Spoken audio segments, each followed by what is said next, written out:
Yo, what's going on, guys? Crispy Flakes here. So my Detroit Pistons, not a great start to the NBA season. As you can see over there, we are 0-3, man. We are 0-3, and there's a lot of people, not only within the Pistons, fan base, but also NBA fans as a whole, calling that man, Killian Hayes, an absolute bust, guys. Just no redeeming him whatsoever. He's just completely done for, and yeah, he's just a bad basketball player.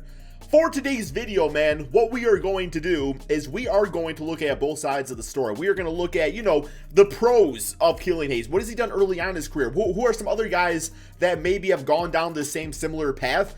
And we're obviously going to look at the other side of things too, where, okay, what if Killian doesn't work out? Then what is plan B for the Detroit Pistons? So before we get going on this video, for one, we are using NBA 2K22 of the current gen system because it does have start today mode, something next gen does not have for whatever reason. I do not know, but it's all pretty much the same. But also, guys, if you don't mind leaving a like and, of course, subscribing if you're new to the channel, give me your thoughts and your opinions on Killian Hayes in the comment section below. It would be greatly appreciated. Okay.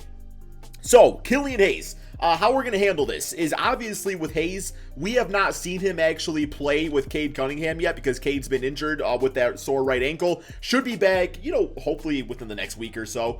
So what we're going to do, man, is we are going to finish up the season with Killian Hayes. And what we're going to do is we're going to go into the offseason and kind of be like, okay, if he didn't work out, what's plan B, right, man? But looking at Killian Hayes in the first 3 games. Okay, so game 1 against the Chicago Bulls. He is one of the NA guys on here, by the way, because 2K has like this weird glitch where it just says NA for certain players, but that's him right there, guys. 0 points, 5 rebounds, 2 assists, 0 for 6 shooting. The offense just wasn't there. Game 2, yet again against the Chicago Bulls. We are looking at, where are we at, man? Oh, wait, my bad. Oh, yeah, view box score. He was NA yet again over here, and I believe no, wait, it's the wrong team. I believe he was right here, or no, no. He was one of these 2 guys because he wasn't shooting well, man. I remember that. So yeah, yet again, poor shooting night, but I guess that was apparent from 2 players. I think this is him right here. He had 3 assists, 1 steal. Yeah, 1 for 5 shooting. And then you get the most recent game against the Atlanta Hawks, where actually he was playing pretty well. And the coach, Dwayne Casey, decided not to really play him, going to the 4th quarter and stuff. But at this point, man, he did have his best offensive game at 12 points, 3 assists, 4 for 11 shooting, 2 for 3 out there, right, man? So creating some separation, doing some things like that. So, that's a pretty good sign. That's a pretty good sign. But you look at the overall general career of Killian Hayes, and it's not going to show his stats this season because of the NA glitch. But last year, 10 points, 4 rebounds, 7 assists per game. Very poor shooting numbers. The reason I want to bring up these poor shooting numbers is because there is another guy in the NBA, somebody that I made the comparison to in videos before for Killian Hayes, as far as somebody that we saw struggle very early on with their offense. You could see everything else with the playmaking and the rebounding, but the offense, man, it's just never going to happen, right? The similar guy in this case is the man on the Chicago Bulls, who I say is Killian's biggest comparison, and that is Lonzo Ball. Now, Lonzo Ball had some similar critics early on in his career, his rookie season to be exact. As you can see here, man, he had the 11 points per game, but he had the 7 rebounds, the 8 assists. The defense was there. But as you look right here, man, he had the field goal percentage of 36%. I just remember every single day, there was all these different NBA social media accounts that were just roasting him, man. Like, oh, Lonzo Ball missed a layup today. And now look at him for the Chicago Bulls, guys. As Flight would say, very inspirational at a healthy 43% from 3 and 46% field goal percentage. And still doing the all-around game. If anything, his playmaking and his rebounding, kind of lower compared to years past. I guess everything's a little lower, but that's just from playing with a good group of guys. The Chicago Bulls is a good all-around team, very good built team, right, man? So what I'm trying to say with that, though, is like Killian Hayes had a very unorthodox rookie season. It's just, not only did he have the horrible injury, but obviously games were kind of cut out too and everything. He didn't really have a summer league or an offseason prior to that, which is no excuses. None of the rookies did in the draft class, and we got a lot of good guys playing up in here, man.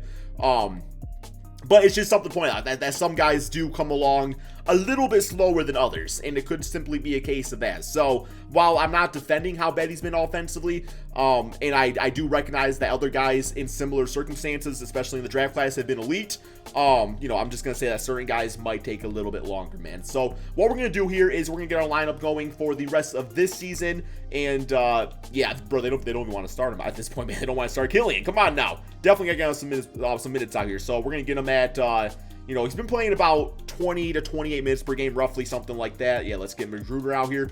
I actually was kind of a fan of the lineup with Kelly Olynyk, but obviously this lineup's not going to be the full-on lineup for the entire thing because we gotta wait for Cade to get back, right? So he says he's only about a week away at the point of this. So, this doesn't matter too much at the moment because we are going to be, getting Cade Cunningham over here very quickly. So let's do that real quick here, man. Assimilate through date and get to that point. So decline trade.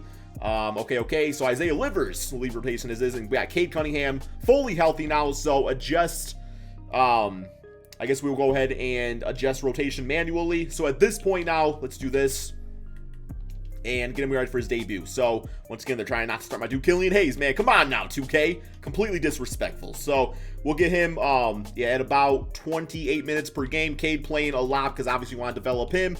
Rest of the bench unit good to go. And really should give some minutes to Trey Lyles and all of them, but I'm not too upset about that, okay? So, yeah, we're going to rock it out with this for the rest of the season. We're going to see how, Killian Hayes does playing with Cade Cunningham in the backcourt.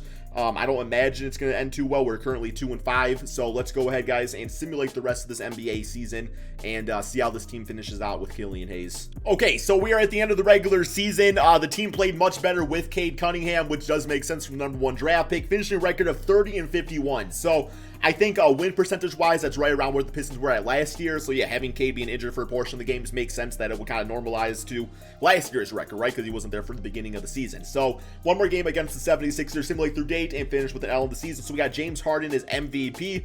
Evan Mobley, Rookie of the Year for the Cleveland Cavaliers. Rest of the stats. And we got, let's go to the All-NBA teams real quick, or All-Defense teams. So, yeah, obviously no Killian Hayes because 2K don't want to play him. But we got Cade as All-Rookie first, so I guess that's a good start right there. So, obviously we're not going to be in the playoffs or anything. But let's go to the player stats on the season and see how everybody did. So, we do got Cade, 18 points, 4 rebounds, 4 assists. Definitely going to take pressure off Killian Hayes. And, he might be spending a lot of time playing off ball because I really don't see at the moment Hayes being able to play too much off ball unless he can really knock down the corner 3 or something like that. But we got Hayes at 9 points, 3 rebounds, and 7 assists. So overall, really not bad numbers. 43% field goal percentage and 30% from 3. I would definitely take that if he can end up being that type of guy. So for the per 36 numbers, which is not a great indicator of success, but still interesting to look at. This is more so if he was like a full-time starter. So, and by that I mean like playing like more minutes and stuff. 36 to be exact. 11 points, 3 rebounds, 8 assists. So obviously the shooting numbers do not change. I would be happy to finish with that in real life though, so I would be happy about that. But let's get to the off season. Let's simulate this play-in real quick here, man. Simulate play-in. Okay, now simulate playoffs. And, whoops, wrong thing. And at this point, a lot of what the Pistons were to do, assuming they just completely decided to, cut off Killian Hayes from the team or decide that maybe he's a bench player, would come down to the NBA draft. Like, what's our draft lottery? Who's going to be available right there? You would look at that first and then decide from there, right? So let's go to the draft lottery and see if we have a change to the top pick. We should. So it says we got Thunder via Detroit, but I also think the Rockets, something about that's protected too, so hopefully we end up getting a top pick, or you could get screwed, which is part of the lottery. So we end up with the 6th pick in the draft. So at that point, you'd be looking at a guy like a Jaden Hardy. Hopefully he'd be available right there, but then again, I know he's supposed to be a pretty solid player in the draft class, so might not be available. So let's go to the NBA draft class, and first we'll see who's available. So sim to user pick, 6th pick in the draft. Definitely not ideal, but you can still get something with that. So at this point, as far as the guys available, we got Adrian Griffin. Looks like he's a pretty solid shooting guard. So position rank #1. So he could be somebody to go with. Jamal Crawford, Seth Curry. So looks like a go-to offensive player. He's got really good height at 6'6". Looking at other shooting guards. I guess in theory, you could look at point guards too if you're kind of sold with Cade playing point or a shooting guard. But could really go either way. So yeah, the dude I was really looking at is not available, I do not believe, man. We got Jaden Ivey, but that's the wrong Jaden. It's Jaden Hardy, I believe, is who we're looking for in this case. And yeah, he's gone, so he's off the board. So what we could do is we could just draft best available and look to trade for a different position or sign somebody via free agency. Also, we could, try to package Killian Hayes, but it has to be realistic, man. The team that's taking him on would have to need him in this case, right? So let's package him with that 1st overall pick and see what's available. this would be beautiful, assuming the OKC Thunder were still trying to stockpile draft picks. I don't really see it happening, though, and it's the only trade available, man. So that one is not going to happen, Shai Gilgeous-Alexander, as much as I would love that, because him and Cade would be absolutely perfect. But also, I don't think we're going to get the 5th pick in the draft out of this. So, although I guess we are giving up 2 first-round picks. But, yeah, I don't really see the Thunder doing that, especially already having Josh Giddey on the team and Theo Maledon. So, yeah, at this point, you're looking at probably choosing best available. And I'm going to go with this Adrian Griffin. He seems like the type of guy that would fit nicely on the team, so let's grab him up. There we go. Welcome to the team. And that doesn't guarantee he has to be the starter. He is somebody that could come along in a few years and everything, so we still could look at a different type of solution for the team. But, yeah, man, so rookie signings, get him signed up. 78 overall, shooting guard, small forward, power forward, absolute beast. Team player options, Diallo back. Corey Joseph, bring him back. Frank Jackson, Trey Lyles, Luka Garza, yeah, all those guys back on the team. Qualifying offers, nothing there. And free agency. So, money-wise, we got a little something to spend if we want to. We could go for, just a knockdown shooter like a Malik Monk, who might not be a long-term guy on the Lakers. Dante DiVincenzo, obviously, was part of a trade with the Bucks, a season ago, that kind of fell through, right? So maybe they're not exactly looking to keep him around, but athletic, 3-point scorer, age 25, I think he would be a good guy to have, until our other dude's good to go, so that's something to consider. And we could also look at trades too, right, man? Let's go to the trade finder and just do a trade of Killian Hayes and see what's offered up. Curious, from the trade finder, we got Matisse Thybulle, Milwaukee Bucks, no Kobe White. Interesting trade, to be honest. Killian kind of being the backup would be kind of interesting, but probably not going to happen. Reggie Jackson, been there, done that, so that one's not going to happen. Some decent, players being offered up, but nothing that we would absolutely need, right? So, I think at this point, Jordan Poole and Draymond Green, get the guy back, from Michigan and everything. And yeah, no, the Warriors aren't doing that. The Warriors are not doing that. It's like, I want to be realistic, but also we have to assume that Killian Hayes has low trade value now because he would be considered a bust, right, man? Or at least somebody seeking out a different opportunity. So none of those trades really doing it for me. I feel like at this point, you kind of embrace Killian Hayes as the backup. And maybe you start Adrian Griffin for the season, see what he's all about. Or like I said, go for Dante DiVincenzo. I actually really like the idea of Dante on the team. Let me make sure there's nobody else we have to go for first. Josh Jackson, yeah, would love to get him back. But, I mean, if we can get Dante on the team, then probably the better route to go. And I actually really like Josh Jackson. But here we go. Let's try to get him signed up. He is restricted, so very well could be matched. Would probably require some sort of overpay. So let's see if he gets matched by the Bucks. And so far, so good. So far, so good, man. 3-year deal. Full-time starter until, Adrian's ready to go or vice versa. So I really like that for the signing. Okay, man, anybody else that we really want to go for here in this free agency before we get going on the rest of everything else? Not really. We have money, but I'm not going to spend it just to spend it. So let's go ahead and simulate to at the beginning of the regular season. Okay, guys, so here is the team going into the beginning of the regular season. We do have Cade Cunningham. We got Dante at the 2 spot, Sadiq Bey, Jeremy Grant, and Isaiah Stewart. For the bench unit, we got Adrian Griffin. So not starting for the team, but definitely going to be given a good chance getting the 20 minutes per game. How old is he? He is 19. So yeah, very raw player in general, where I don't mind if he's coming off as a 6-man. Dante starting for now.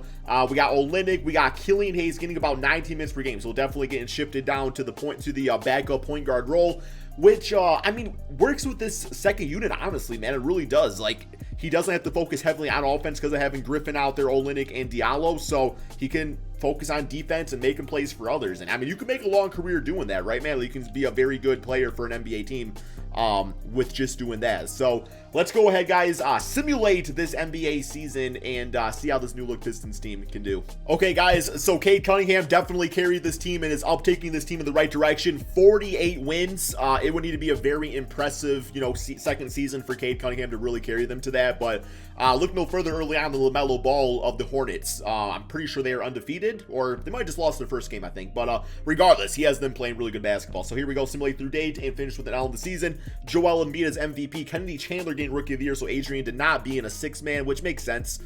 Just not as many opportunities to put up big-time numbers, right? So let's see if he did make the all-rookie team, though. And not all-rookie first. He did not make the all-rookie team. So, yeah, man, Jaden Hardy would definitely be the guy that I would want the most, though, right? So we'll see if that ends up happening, though, man. But let's go ahead and get to the playoffs here. So we are 5th in the conference. Let's go to these player stats on the season. And we got K 25-21 for Sadiq, Jeremy at 18, Isaiah Stu at 14, 13 for Adrian Griffin. So already at 47% field goal percentage and 33% from three. So you can definitely see the raw potential of him right there. And then we got Killian Hayes as a point guard, 7 points, 2 rebounds, 5 assists in about 20 minutes per game. Field goal at 39%, so really not focusing too heavily on the offense in the second unit. But I would say that could be looked upon as a worst case. I still think he has enough, tools out there outside of the offense game to at least make a living as a backup point guard, at least, man. So, and that's a very, very, very early on hot take, very early on, because like I said, it's so early in his career. So, but I understand that we are people that like to make assumptions very quickly. It's just kind of how we are, right? So let's go ahead and simulate the play-in. And first round, we got the Philadelphia 76ers. Simulate current round against them. And look at us, man. 4 games to 2, getting ourselves a playoff victory. Not just 1 game either, the entire damn thing. So, by the carrying part of Cade Cunningham and the second unit point guard of Killian Hayes, dropping 12 and 5. Okay, next up, we got the number 1 seed Boston Celtics. Simulate round against them. And yeah, we get swept 4 games to 0. That's okay. I was pretty surprised by the finish in this case, man. But yeah, hopefully you guys all enjoyed this what if scenario. If you guys want more videos like this, let me know in the comment section below. Just talk about different instances of doing some what ifs, things like that. But that's all we got for this video. Finals MVP Jason Tatum Tots. Thank you all so much for watching, and peace out, guys.